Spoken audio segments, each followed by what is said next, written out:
네, 이 시간부터는 문인철 시사평론가 손정혜 변호사와 함께합니다. 어서 오세요. 네, 안녕하십니까. 안녕하세요. 네, 조금 전에 보신 것처럼 이 코로나19로 지원을 받은 재난지원금 과연 어디에 쓰고 있을까 생각을 이게 저희가 취재를 해봤는데, 물론 다양한 곳에 쓰고 있는데, 변호사님, 이게 대부분은 아니겠지만, 술과 담배를 사는데 많이 쓰이고 있다. 이런 취재 결과가 나와서 좀 어떻게 보나요? 일부 카드사의 이제 분석 결과에 따르면 또 화장품, 스포츠, 의류 이런 것들을 많이 사가셨다 이런 결론이 나왔다라고 하는데요. 예. 본래의 취지는 이제 쌀이라든가 여러 가지 정말 생활에 필요한 부분들, 또 네. 야채 이런 전통시장을 도와주는 이런 매출이 올랐을 것이면 조금 더 좋았겠지만 이런 담배나 술이 많이 팔렸다는 것은 일단 소비자 입장에서는 대형마트보다 일반 동네 슈퍼마켓들이 조금 비싸다. 일부 품목에 있어서는 예. 그런 점 때문에 가격이 이제 비슷하다라고 생각되는 술과 담배를 좀 구매하는 경향이 있고 예. 특히 이걸 하나하나 하다 보니까 조금 어디에 소비를 하기 좀 쉽지 않은 측면이 있어서 복잡하고 어디에 쓸지 몰랐어요. 근데 담배를 한 개를 사려다가 한 보루를 그냥 사버리거나 이런 일들이 있다라고 합니다. 그러다 보니까 이게 소비 진작 효과는 좀 있긴 하겠지만 네. 진짜로 이제 조금 생필품을 판다라거나 야채나 과일이나 이런 영세 그 자영업자들을 돕는 데는 소비 효과가 좀 널리 끼치지 않는 거 아니냐, 타겟을 정교하게 맞춰야 된다 이런 의견들이 지금 제시되고 있는 상황입니다. 예. 네, 지금 변호사님도 말씀해 주셨지만 이런 소비 패턴을 둘러싸고 이견이 팽팽한 모습입니다. 소상공인협회 같은 경우에는 지역 경제에 숨통이 트이고 있다, 도움이 된다는 입장인 반면 경제 전문가들은 이게 취약계층을 도울 수 있도록 타깃을 정교히 조정을 해야 한다 이런 입장인데 평론가님이 보시기엔 어떻습니까? 경제 전문가들이 그 취약계층 도울 수 있도록 타깃을 정교히 조정해야 된다. 근데 이것은 교과서입니다. 더 이상 어떻게 정교하게 할 수가 없을 것 같아요. 그래요. 우리가 재난지원금을 그 현금이 아닌 네. 이제 카드나 또는 그 상품권을 주는 이유는 예. 예전에 다른 나라에서 이렇게 줘봤더니 다 저축을 해버리거든요. 아, 현금이면요. 그렇죠. 예. 그래서 쓰지 않으니까 원래 의도했던 그 정책 효과가 나오지 않는 것이죠. 네. 그래서 지금 담배와 술을 많이 산다는 것도 있는데 그 돈으로 다 살 수는 없을 거예요. 그렇죠. 예. 그러니까 초기에 일시적인 현상이고요. 그리고 모든 것을 완벽하게 할 수는 없습니다. 네. 좀 그 소상공인들이나 또 지역 그 가게 하시는 분들 그런 파급 효과가 저는 이걸 통해서 이제 좀 더 나아가지 않을까.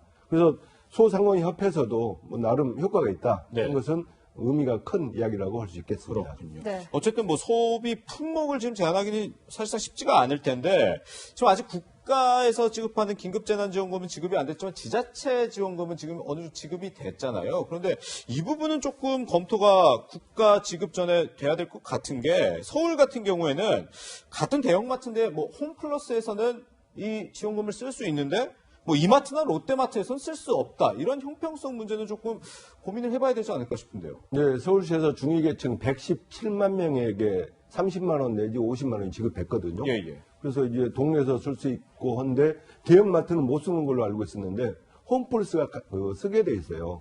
쓸 수 있다더라고요. 좀 내용을 봐봤더니 신한카드로 하는데 예. 신한카드는 사전에 홈플러스가 결제가 가능하도록 돼 있나 봐요. 예. 그래서 서울시에서는 여러 가지 이해를 하고 있지만 이 부분은 탁상행정에서 나온 결과가 아닌가. 예. 너무 제가 지탄하는 말씀은 드리기 싫습니다만은 예. 곧 조정을 해가지고 네네. 이제 일단 그 전에는 대형마트, 홈플러스나 이마트, 롯데마트 대형 그 마트에서 써야 되는지 말아야 되는지 그걸 먼저 정하고 예. 만약 쓸 수 있다고 하면은 홈플러스뿐만 아니라 다른 대형마트도 해야 될 것 같고요. 예. 이제 그 정도는 우리가 정교하게 할 수가 있는 것이죠. 네. 담배 사지 마라, 술 사지 마라 그렇게는 할 수 없지만 예. 대형마트, 백화점 쓰느냐 마느냐 그 정도는 충분하게 그 대책을 마련할 수 있으니까 아마 오늘 내일 중에 서울시에서 그 대책을 바로 발표하지 않을까 그렇게 기대해 봅니다. 아, 예. 네, 변호사님 또 이 서울시의 재난긴급 생활비는 그러니까 지자체들 중 유일하게 지금 온라인에서도 쓸 수 있다고 하는데 이를 두고서 또 이제 오프라인 유통업자들 같은 경우에는 불만이 좀 있는 것 같습니다. 왜냐하면 코로나19 사태 때 이제 집 밖에 많이들 못 나가시면서 온라인 매출은 조금 타격을 덜 입은 반면 오프라인 매장들은 타격을 많이 입었기 때문에 사실상 긴급재난지원금을 어떤 시장의 활성화, 자영업자들을 돕기 위해서는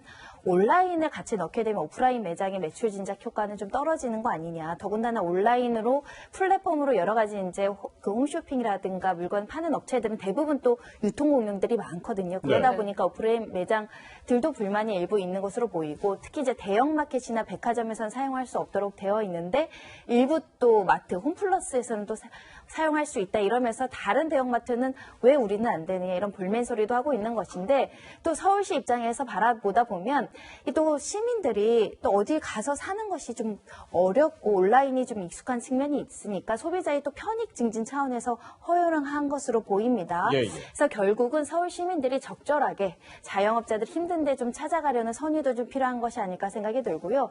서울시의 이런 여러 가지 정책이 장단점이 명확하게 보이고 있는 상황이니까 예. 다른 지자체에서는 이것을 또 참고 삼아서 또 이렇게 온라인을 할 것인지 말 것인지 어디를 제한할 것인지에 대해서 좀 참고를 해야 될 것 같습니다. 네. 네. 그런데 저는 이 부분도 참 좀 약간 혼란스러운 게 이제 11일부터 그 국가에서 지급하는 긴급재난지원금 신청 가능하잖아요. 그런데 이게 이 긴급재난지원금이 뭐 서울 시민은 서울에서, 부산 시민은 부산에서, 광주 시민은 광주에서 쓸 수 있는 건데 뭐 KTX라든지 뭐 유명 커피숍 이런 데서는 어느 지역에서 쓸 수 있고 뭐 어느 지역에 또 못 쓰고 뭐 이렇다 그러더라고요. 뭐 예를 들면 이제 스타벅스 같은 경우에는 서울 시민만 스타벅스에서 결제를 할 수 있다는 겁니다. 예, 예. 본사가 서울이니까 매출이 서울에서 잡힌다는 것이고 예. KTX에도 마찬가지로 그 지역이 대전에서 이제 본사 매출이 나오다 보니까 대전 그 지역에 사시는 분들만 이렇게 구입을 할 수 있다라는 면에서는 예, 예. 지역별 조금 차등이 있는 거 아니냐. 더군다나 대중적으로 많이 알려진 업장들이 이렇게 지역으로 구분돼서 본사 위치에 따라서 쓸 수 있고 없고가